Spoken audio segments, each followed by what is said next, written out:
myself sick. Hello, everyone, and welcome to After TCGS, the show, after the show, about the show. Oh no, I've probably created a feedback loop again. Oh boy, this is what a disaster. Oh man, I created a feedback loop. I apologize, everybody, for that. But it wouldn't be After TCGS without some form of a minor audio snafu. I'm your moderator, Bryson Wallace. Let's get into this show. Strawberry shout-outs to Jared Sparks for providing that intro song for us. That's a song Ambiguous by his band Don't. You'll find links to that and many other Gethhead contributions to the show in the comments and descriptions and everything to this video. If you'd like to make any contributions, please feel free to reach out to me, Bryson Wallace, in Gethheads. Direct message me. We'd love to have this be as much of a collaboration amongst Gethheads as possible. Our full archive of all of our episodes can be found at adumbthing.com/aftertcgs. We had a great conversation with Hallie last week where she taught us the theme song, the new theme song to the Chris Gethard show on ukulele. We've got some great conversations with Murph, Banana Man, all sorts of people up there at adumbthing.com/aftertcgs. So be sure to check that out. But I want to get to my guest today. So happy to be talking to this guy. Please help me welcome to the show, Connor Ratliff, the chairman of TCGS. Connor, thank you for joining us. Hello, thank you for having me. Loving all of the foreground. We've got a little bobblehead in front of us here. Who is that? That is a very tiny Gary Shandling. Oh boy. Which I forgot this was on my desk, and I saw it sitting there where I was trying to adjust the camera. That was back when Jerry Seinfeld. Do you remember that there was that documentary that he did called Comedian? Mm-hmm. And when it was released in theaters, when it played at the Sunshine Cinema, recently closed down New York City movie theater, when we came out of the movie theater, they had just for I guess this screening at the theater, they had a toy machine, like a big grocery store style, put in a quarter and get a toy, and it was filled with I assume custom made little toys just for that documentary of the various comedians who were in it. Yeah. And it was like 3/4. So there was this thing, people don't necessarily always have 3/4 when they're coming out of a movie. Yeah. But I was the envy of the entire line of people who were waiting there when I got Gary Shandling. I think now that you mention it, I think I remember seeing this. I think you tweeted this out, a picture of the fact that you happened to get Gary Shandling out of all of the prizes in there. Yeah, and I've never seen these for sale. I every now and then I've looked on eBay to see if there's any. I don't know how many they would have made of these, but it's a very detailed little. He's holding a script in his hand. Yeah, and it's a very detailed. Tiny see there. Shandling. I know thing, and it was just for that. Merchandise for a documentary is rare in any circumstance. No kidding. Now, have you watched the Zen Diaries? Have you gone through the? I have. It's a very long. I think it's tremendous, and it's also a really kind of warts and all documentary. I think they did a great job making it, but it is kind of astonishing. Like each half I think is over 2 hours long. Yeah. And when I got to the second night of it, you have like the second half, you're an hour in and the Larry Sanders Show is already done. Yeah. I'm like, what happens in the net? Like, I was like, is the next hour and a half going to be just over the hedge? Like, what is the next? But there was so much stuff, like so many things that I was unaware of. I don't think I ever knew about. I knew that the movie he made, the What Planet Are You From? I'd never seen it, but I it was like notoriously kind of a big failure after the triumph of Larry Sanders. But I had no idea how much like strife there was and how much. But it's a really beautiful film. I think it's really the good stuff and the bad stuff is both very interesting in that. So you've seen both halves rather of the Zen Diaries. Yeah. Worth a recommendation? Absolutely. I think before seeing that, I recommend anybody who hasn't watched all of the Larry Sanders Show, just go on HBO, go and watch that first. Yeah. Because I think that will. I've never seen all of its Gary Shandling show, but I've seen enough of it to follow along. But I think I think you want to watch. I think if you don't want to watch all of Larry Sanders' Show first, then you probably don't want to watch the Zen Diaries. Do you know what I mean? Yeah. Like, it's. I would if you watch all of Larry Sanders' Show, you're going to want to watch the Zen Diaries. If you don't want to watch Larry Sanders' Show, then you don't. There's no reason to watch the Zen Diaries. You know, it's sort of like one necessitates the other interest-wise, I think. If you don't want to watch the like polished series that is like ultimate epitome, you don't want to watch the warts and all, like you said. Yeah, it's kind of like, you know, if you don't want to hear songs by a certain, like the best songs by a certain performer, you probably don't want to watch a documentary about them. You know, that's sort of like, but I mean, because Larry Sanders is, I mean, in some ways not, I think I'll say it's a perfect show, but part of what's perfect about it is even the things that are kind of wrong with it are kind of a snapshot of the things that, because I think, particularly watching it now, there's definitely like areas of the show's kind of sort of I don't want there's like sexism in the that's built into the show that isn't just the show commenting on sexism. You know, there are aspects of that show that like you look back and you're like, oh, this is also kind of a snapshot of they were commenting on things they knew were wrong, but they're also capturing things that were wrong that weren't intentional. They were just part of the what the show was ended up being about. You know, does that make sense? Yeah. Yeah. Either commentary or just like a reality of what they thought was okay to yeah, and I think dramatize. Far from dating the show, I think it makes the show still kind of vital because you're also seeing like, oh, they're commenting on what they think is poisonous about show business, and they're doing it expertly. But there's also parts of show business that are poisonous that it's just capturing that aren't even within they don't even realize, and that happens with any show. Yeah. But particularly in that show, I think it actually captures a lot of things that are like vile about show business that it's not even intending to comment on in the way that it is if you watch it now. Yeah, because they're so sharp in the stuff that they're intending that it's like, well, if you looked at it from the lens of Larry Sanders making fun of itself, it would be a completely different show. Yeah. Well, I mean, as much as I could talk to you about the Larry Sanders Show for like probably hours. Sure, yeah, absolutely. A lot of people have submitted non-Larry Sanders questions that I want to make sure that we get to before I just talk at length about how I always wanted to lose my mind and move to Montana like Larry. Teresa submitting a question. Big fan of Twilight Zone Connor.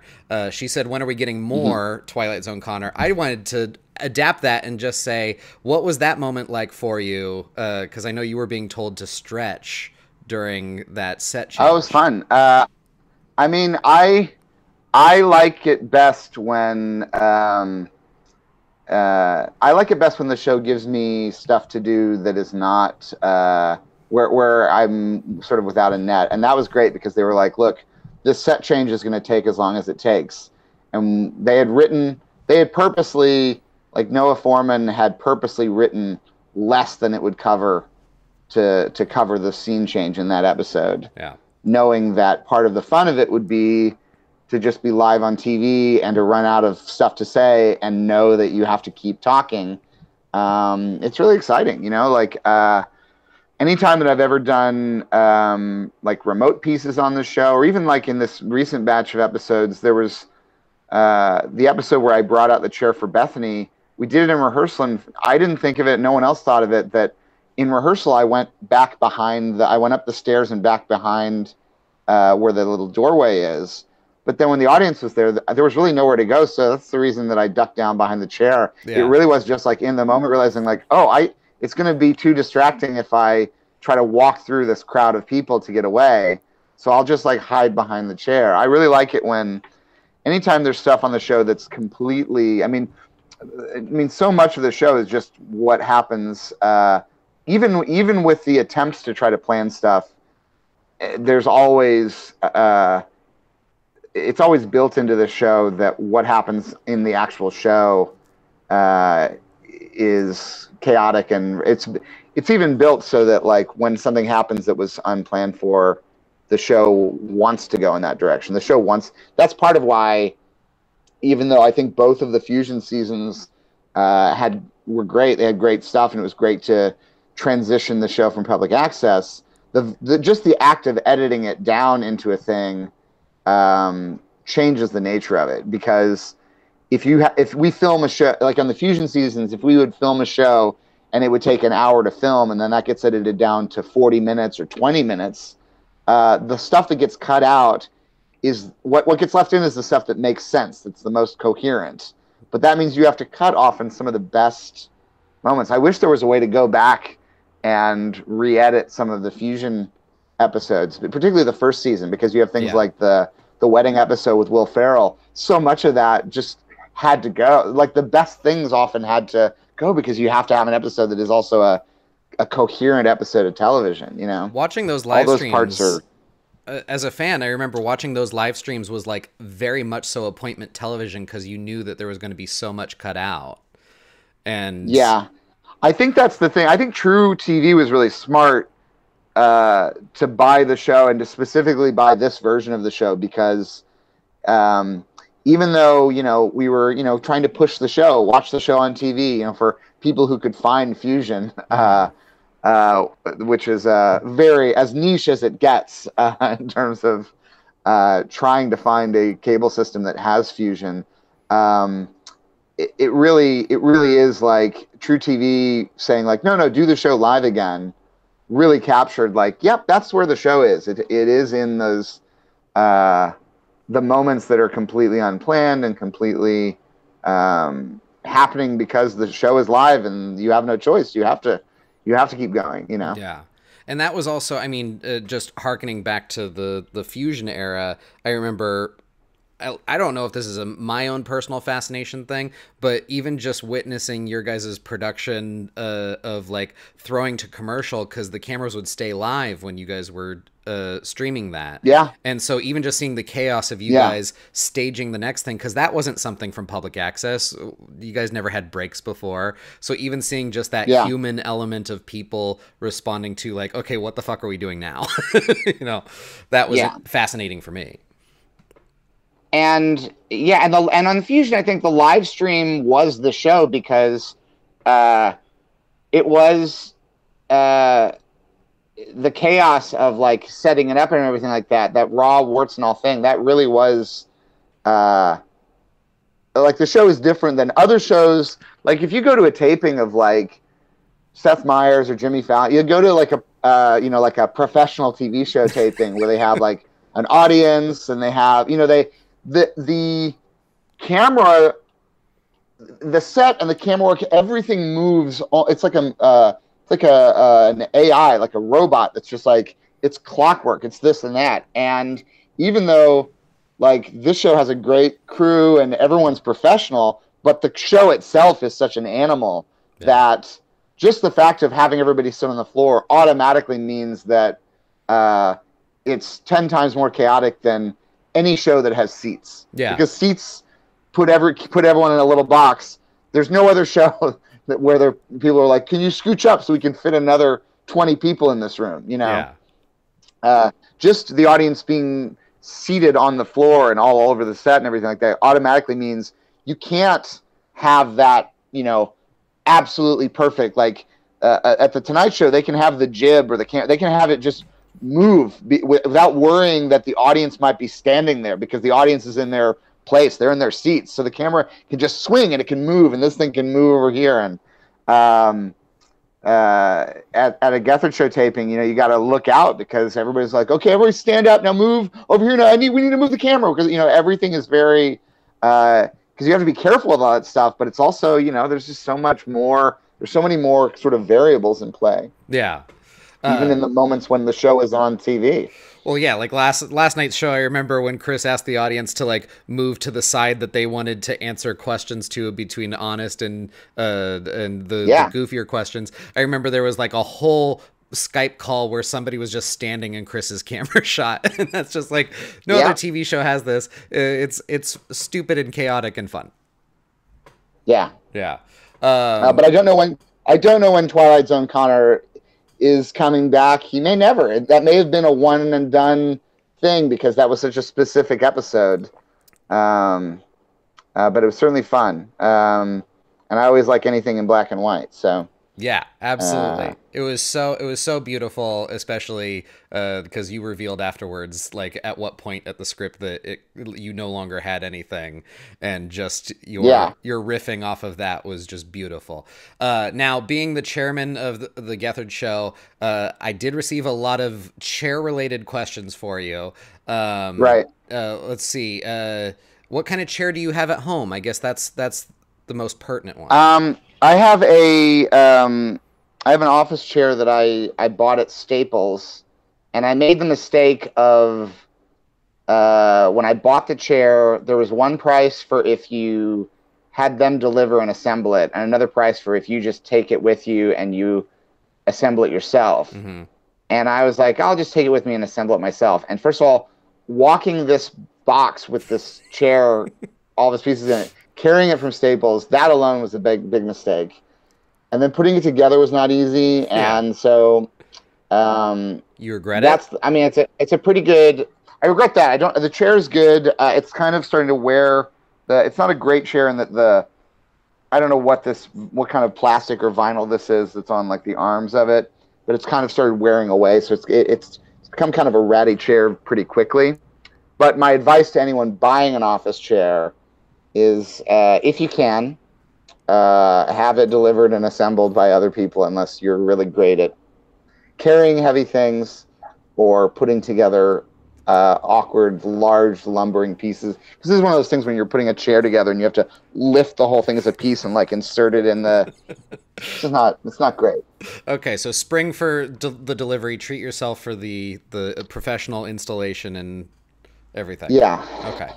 Yeah, and I don't say that. I don't say that because I'm extravagant. It's just that certainly. In this case, the labor of it was too intense. Yeah, I get that. I get that. Were you taking that on the subway? Did you just take a big old box of a chair onto the subway? No, it's probably about maybe half a mile to the Staples from here, maybe less than that. So I just walked it, but that was a big mistake. Yeah. Subway would have been a mercy because I could have leaned it on the steps coming. Even just getting it up and down steps would be easier than just just walking down the street with it for that distance. Yeah. Now, folks wanting to know, this is coming from Anne. Hi, Anne. Who would you want to meet, dead or alive, in exchange for eating a pickled onion? Who would I want to meet in exchange for eating a pickled onion? I mean, it would depend on how. I'm going to go ahead and assume for this that it's like a significant meeting where I can have a conversation. For a meet and greet, like a handshake situation, nobody. Yeah. But for like a sit down, let's hang out for a bit, let's really talk. I would say Mitch Hurwitz would be one person. I would say Elvis Costello. Mm-hmm. I would say Meryl Marco, who was Letterman. She was the Letterman's head writer on Late Night. Those are three examples that come to mind. Maybe Catherine O'Hara or Rick Moranis. Yeah, would be two people. So that's sort of your Mount Rushmore of having to eat a pickled onion. Yeah, I mean, there's other people as well, but that gives you an idea of a spectrum of comedy and music types. Now, in the actual short from the show where you ate pickles and talked to Tony Hale, there was the follow-up of the text where Mitch had indicated that he remembered your username from the message boards. Yeah. Has there been anything else since then as far as your former online persona in the world of Arrested Development?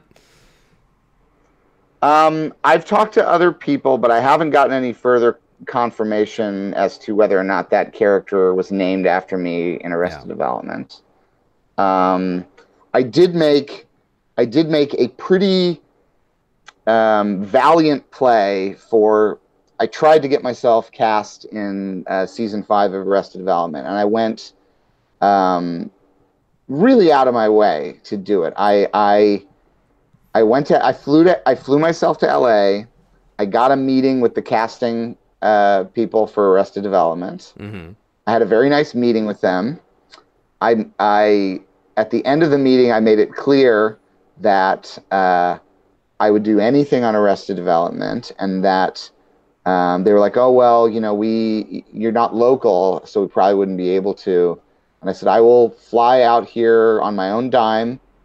I will work as a local. I will lose money on this." And it didn't happen. Didn't happen. Didn't pan out. Didn't happen. Maybe if there's a season 6, or if they finally make the movie. Because I've gotten to the point, I have a recurring part on Search Party, so I'm on a show with an alum of Arrested Development. There's things that Tony Hale recommended me for season 5 of Arrested Development, which was very nice of him. Very kind. But my assumption is that there's so many moving parts, so many things to keep track of, that the whether or not I am given an under 5 in season 5 of Arrested Development, I assume it was just one of the many things that probably just got triage, just pushed to the side. Yeah. Well, we never got around to doing that, to helping that guy out. Okay, so maybe who knows? Maybe. Never say never. Maybe. Yeah. Adam asking, what's up with 12-Hour Day? You guys had an amazing April Fool's episode recently. What's going on furthermore with 12-Hour Day? Well, JD, we're still sitting on an episode that we recorded in November of 2017. Oh, wow. And that's really just down to the fact that JD is busy, and it takes a little bit of time to process and to go through, and JD will go through and sometimes smooth out some of the audio issues, and that takes a while. And so who knows when that episode is going to come out? I don't know. We were just talking last night about, we released our April Fool's episode, which was 1 minute of audio that I stretched out so that it lasts slightly over 12 hours. And someone was able to speed it up again so that you can hear what is being said. Yeah.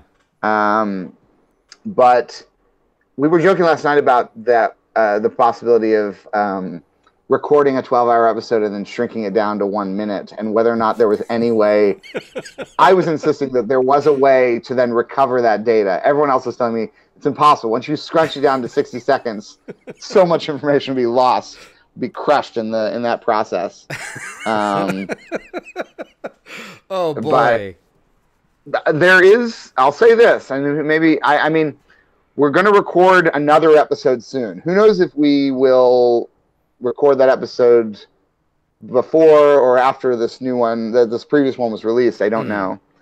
JD has an idea, he says, for how to do a television show version of 12-Hour Day. What? Yeah.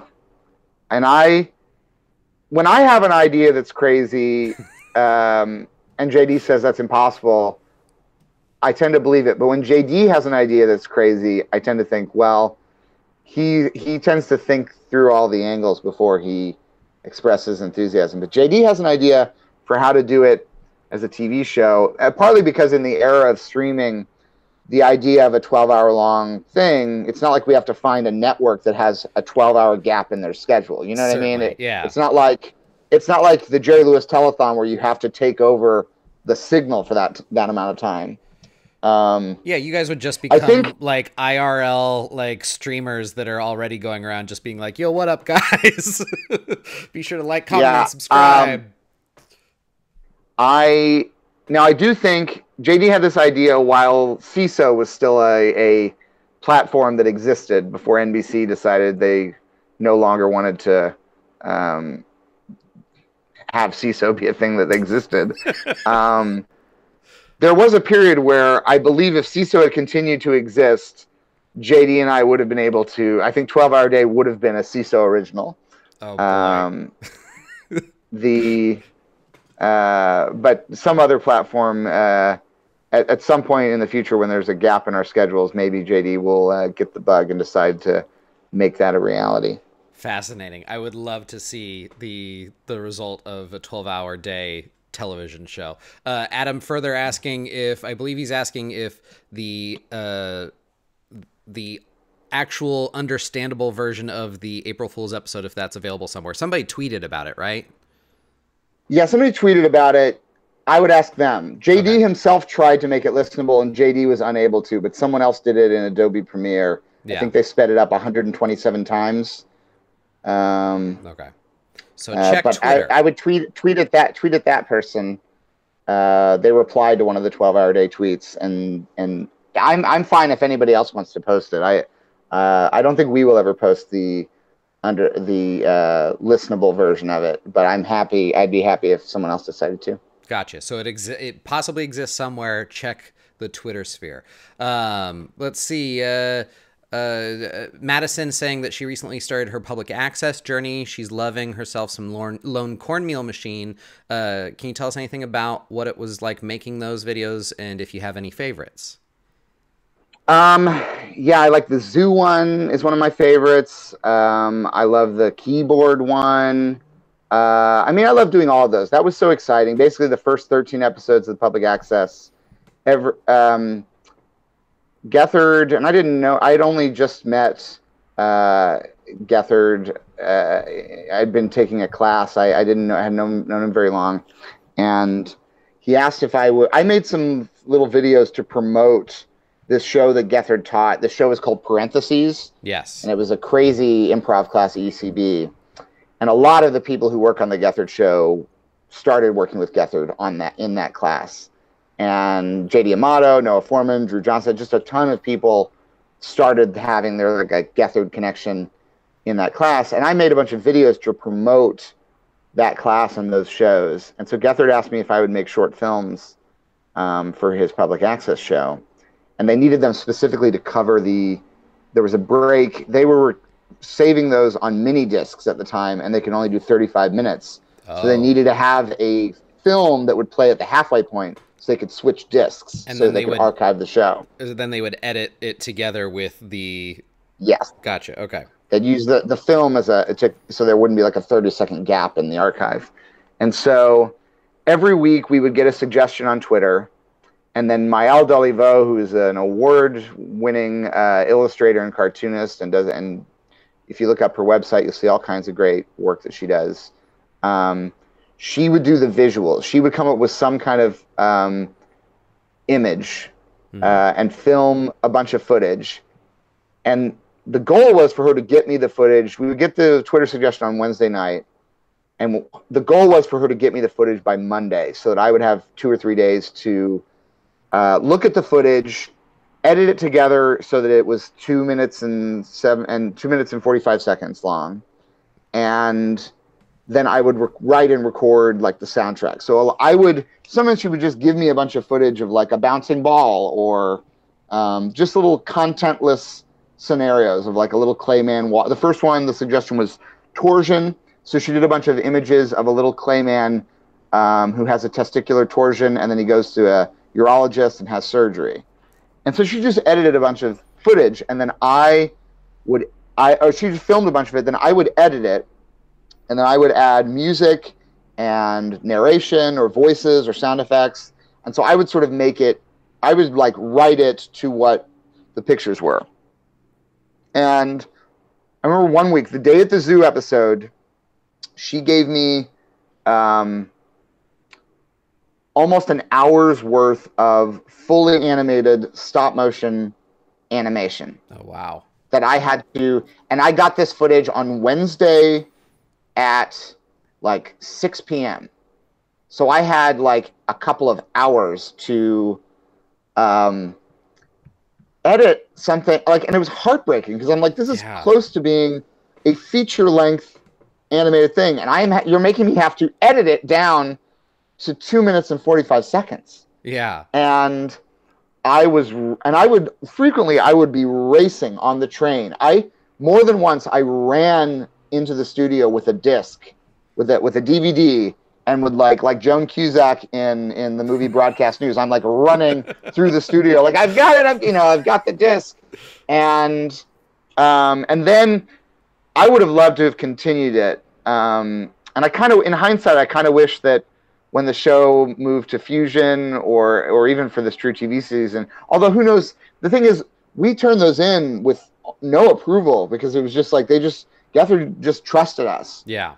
I don't know what it might be kind of a nightmare to do it. The dream always was to do it with resources because we did it for basically $0. Yeah. There was no budget for those cartoons, and I think they look really great considering that. But the dream always was to do it with a budget. And I think there was a time actually when John Mulaney was on the show, it was, I think, the keyboard Lone Cornmeal short, and he actually, I think, like, asked for a copy of it and, like, showed it to people at SNL. They might have, like, tried to show it to Lorne or something with an eye towards, like, hey, maybe you guys would. That was, like, the first sort of, I remember Gethard calling me and telling me that, and we were sort of thinking, like, oh, maybe, like, that was the first inkling of, like, maybe something could happen with the show outside of MNN public access. Well, yeah, I mean, it's but I mean, it's like TCGS's Robert Smigel Saturday TV Funhouse sort of snippets. Yeah, I kind of wish that we had a crack at doing it on the broadcast version of it. But then again, I also know that, like, it wouldn't have been the same because part of the fun of it was not having to approve everything. We were doing it so fast. Yeah. You know, and so fast for no money. There was and I don't think this is going to happen now, but Mael and I have at various points tried to develop a TV show that would include elements of the Lone Cornmeal Machine. I was doing a talk show at UCB last year called Way Past Your Bedtime, which was, we were trying to turn that into a real show. It was basically me playing a 7-year-old kid who hosts a talk show in his bedroom. Yeah. And the idea was that if we could make this into a real show, that one of the segments would be a Lone Cornmeal Machine type animated, improvised sort of segment. Like fantastical and imagination and... Yeah, like a Pee-wee's Playhouse kind of thing where you'd have like shorts and cartoons and things like that.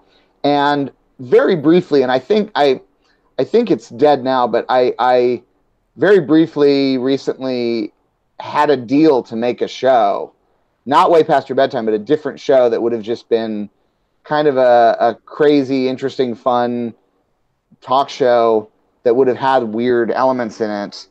And that was going to include animation that would have been like a return to that. But I think that and this is becoming a theme, I think the streaming platform that was interested in it, the people who were working there completely changed. And now I think the people who are working there now, I think they've lost interest in it. So maybe something like that will happen at some point. Gotcha. So you were in talks at one point for potentially a thing that would have maybe had elements of that. That's interesting. Yeah, it was actually a thing where there was a streaming platform that offered me a blind 8-episode order of a show. Whoa. And I was like, what?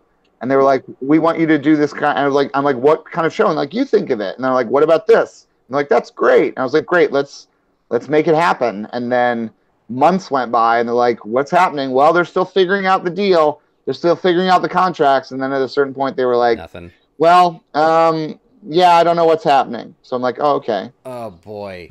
Well, I mean, going back a little bit, you mentioning Way Past Your Bedtime, I never got to see that live, it being on the East Coast, but I have to tell you, like, just seeing you post about it spoke to me so much because I was the nerdy kid growing up that pushed his bed in the corner of his room and made his bedroom into a mini talk show setup. Like I loved, that's great. I loved the Rosie O'Donnell show. I loved Letterman. I loved like all these things. And so I had DIY'd my own little kids talk show. And so when I saw you were doing that show, I was like, holy shit, get out of my brain. Yeah.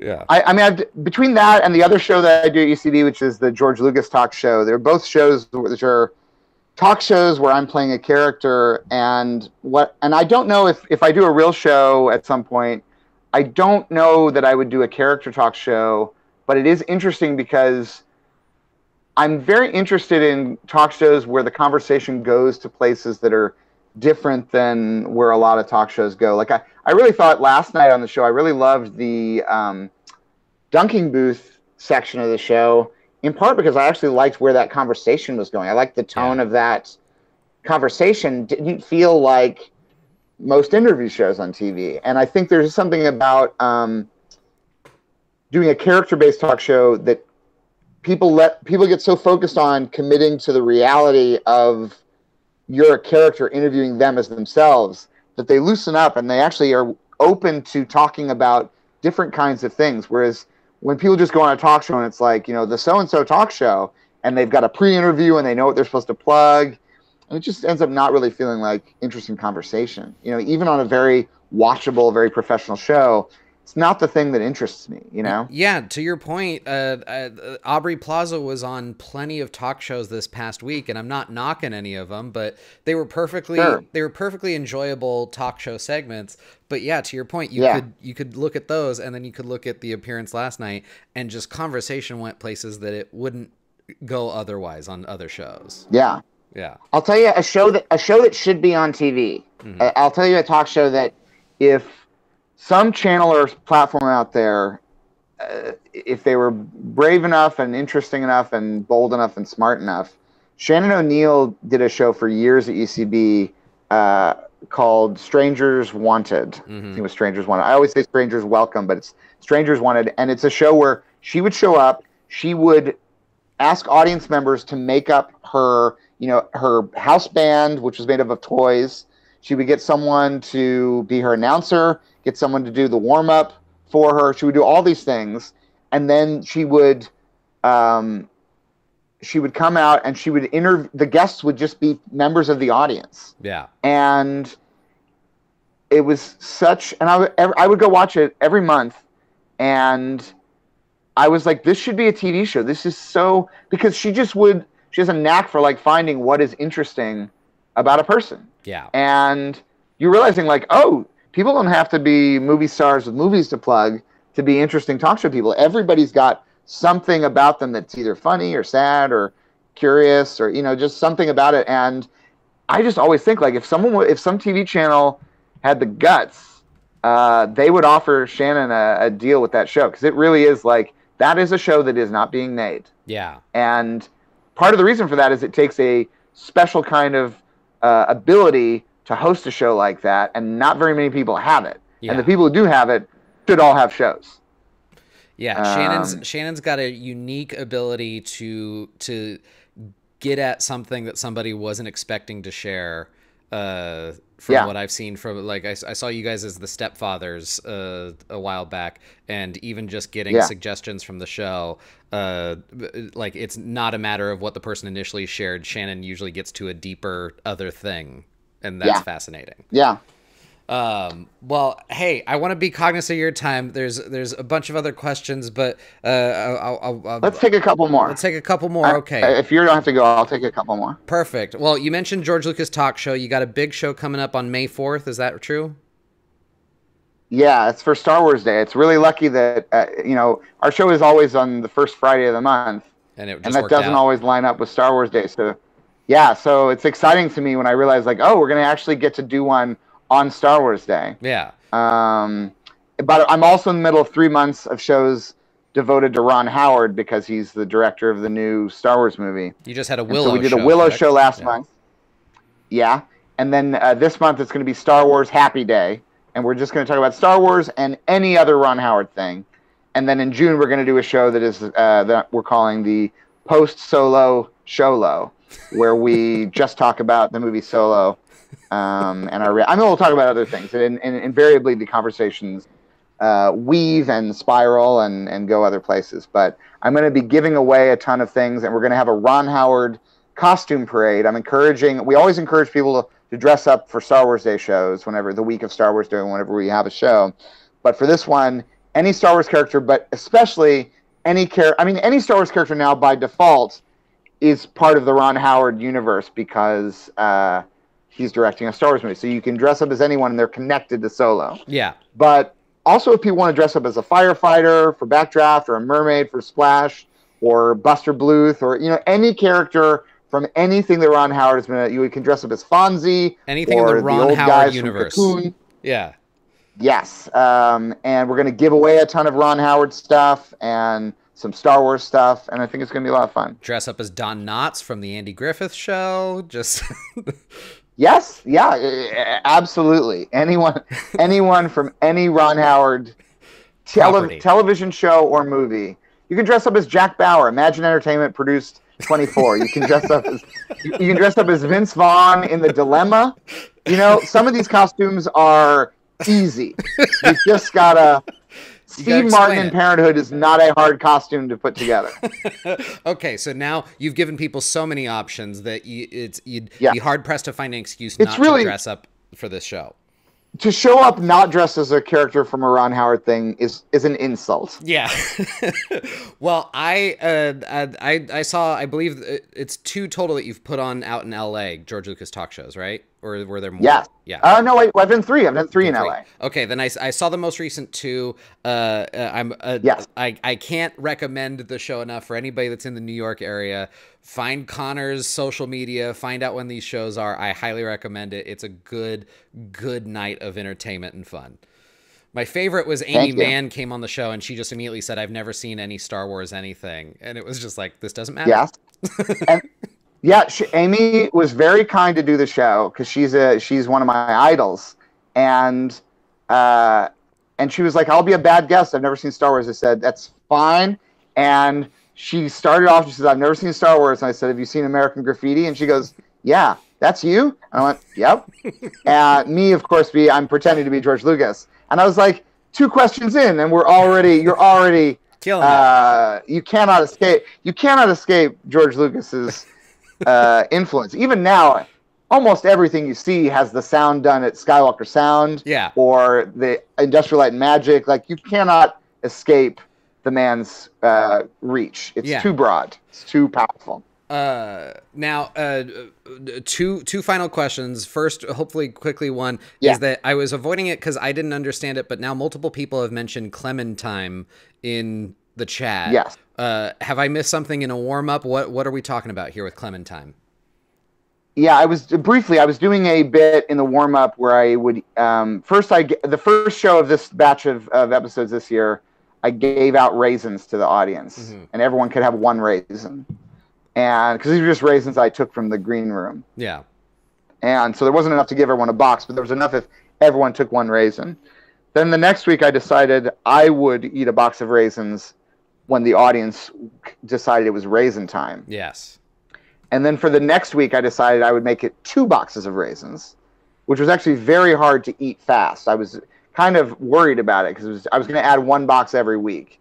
And then in the 3rd week, the audience went crazy, and I ate 3 boxes of raisins, but the audience produced 3 more boxes of raisins, and everyone demanded that I eat another 3 boxes, so I ate 6 boxes of raisins. I believe it's Adam in the chat who brought the raisins, and he wanted to apologize for it. Adam, you don't need to apologize. This was coming no matter what.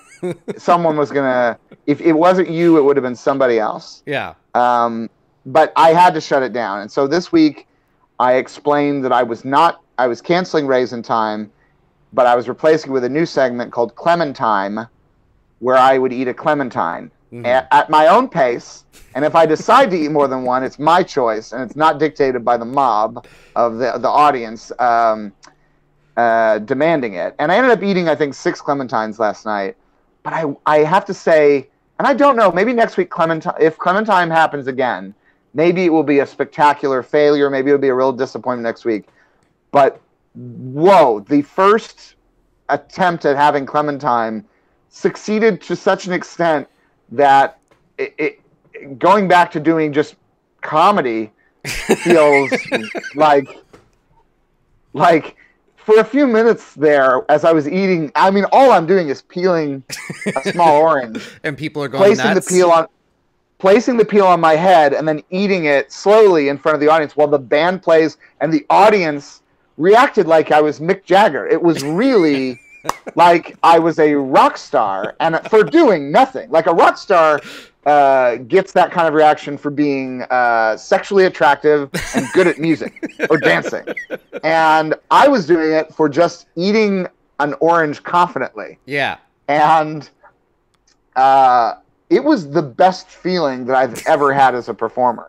Oh, that's great. The few minutes I did that last night. To the point where I was actually worried, like, there had been moments where, because I'm not I got offered a gig on another show this last year as a warm-up comedian, and I was like, oh no, I'm not a warm-up comedian. I'm not a stand-up comedian. Yeah. I do a specific thing for the Gethard show that I think is different than what I've seen of other warm-up comedians.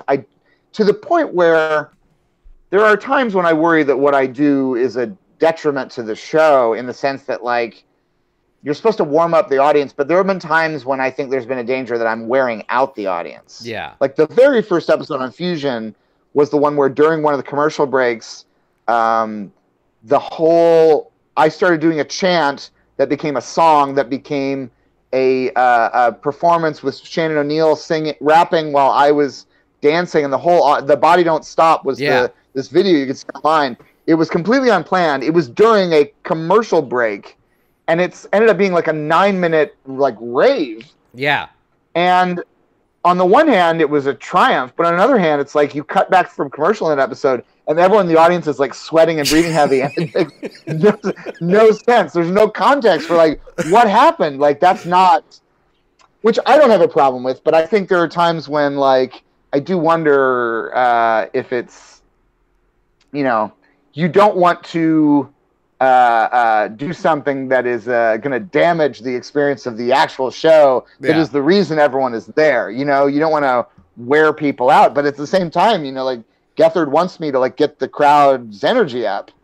But it's a fine line. I don't think there's a danger of that happening. What happened with Clementine is not something that happens at most talk shows. Yeah. Where they have professional stand-up comedians giving out T-shirts and stuff. It's a different breed of warm-up that you're doing.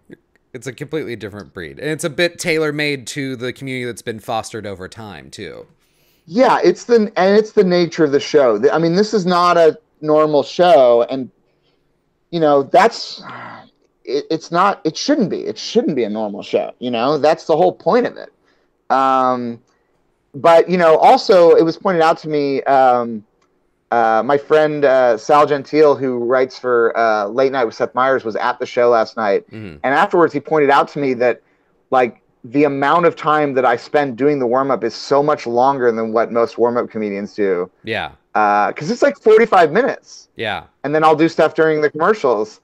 And on Fusion, it was even longer. There were times when I was performing for hours throughout the evening. It was just like crazy. Yeah, true. I guess and that's something that not everybody realizes, like from being a fan or watching the show, because a lot of that isn't captured or put out anywhere. That is just in the moment performance for the crowd, and you guys have streamed some of the stuff, but it's not nearly as much as what you're doing. And there was a time when that would have maybe bothered me or something, but I don't. For me, I being an improv guy this past decade has really changed my view on that, because on the one hand, it's ephemeral. It goes away. It's gone. As soon as the show starts, it's already gone from Facebook. The video is already gone. It's over. Yeah. But on the other hand, you couldn't have been a bigger talk show star than Johnny Carson, and it's kind of hard to find. Like you can find clips on YouTube, you can get the DVDs, but it's like, even though those have been archived mostly, it goes away from the culture. So even if you preserve it, the focus of the culture will leave it, even if you have it. You know what I mean? That like so much of even the stuff that's preserved, people just don't watch it, or they go away from it. People move on to a new thing. So whether or not something is filmed or captured, or whether it just happens right now and then it's gone, it all, all we are is dust in the wind, as they say. I was going to say, I love that the takeaway is that Body Don't Stop will not stand the test of time. I mean, I'm glad that you can still look at that, but it's also just like, it's just the part that the camera caught. What really happened was, like, if you were in that room that night, that's what it was, you know? The footage of it is almost just like security camera footage, like, even though it is the professional cameras and stuff, it's just like, oh yeah, they happen to be there. Yeah. But the actual incident was like that night and those people who were there, Yeah. So one last thing that we'll leave it on. I've been giving everybody that's come on so far, just at the tail end, anything that you want to say to the Geth heads and the fans of the show at large. This is your opportunity to do it, be it heartfelt or just shameless plugs. This is your time. Yeah, I mean, I guess just for anybody who's a fan of the show, like I don't know what we've got 5 more episodes in this season, and I don't know what the future of the show is, especially, but I think, I'm always very proactive on social media about shows that I like, and my whole life has been like trying to keep the shows that I like on the air. And my thing is like get active, try to get friends to watch the show, try to get family to watch it. Anybody you think would like this weird show, like I feel like if this is a show that like right now, I don't know what the ratings are for True TV, but I don't know what the ratings are for other shows, but I know there's like big hit shows like Impractical Jokers. I know there's other shows like Adam Ruins Everything that are, spinning off and clearly doing well. And I feel like this is a show that if it's still on a couple years from now, will continue to snowball. But it is like we're still in that phase where people are discovering it. And you see people every day who are like, I'm currently watching the old M&N shows from, 2012 or, the 2011. And I would make every effort to try and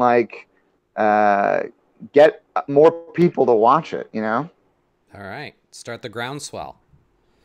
Yeah. I mean, that's because I think we're in an era where, it doesn't take much to kind of like build a support system within the audience of a passionate audience of a show, Yeah. We're in an era where, you can organize a boycott pretty easily to get a show pulled off the air.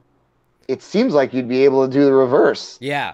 To form what's the opposite of a boycott in this instance, but to form a movement to be like, we want more of this show, ask for it. A campaign, an uprising. You're calling an uprising. That's the one. You're calling. I'm calling for an uprising.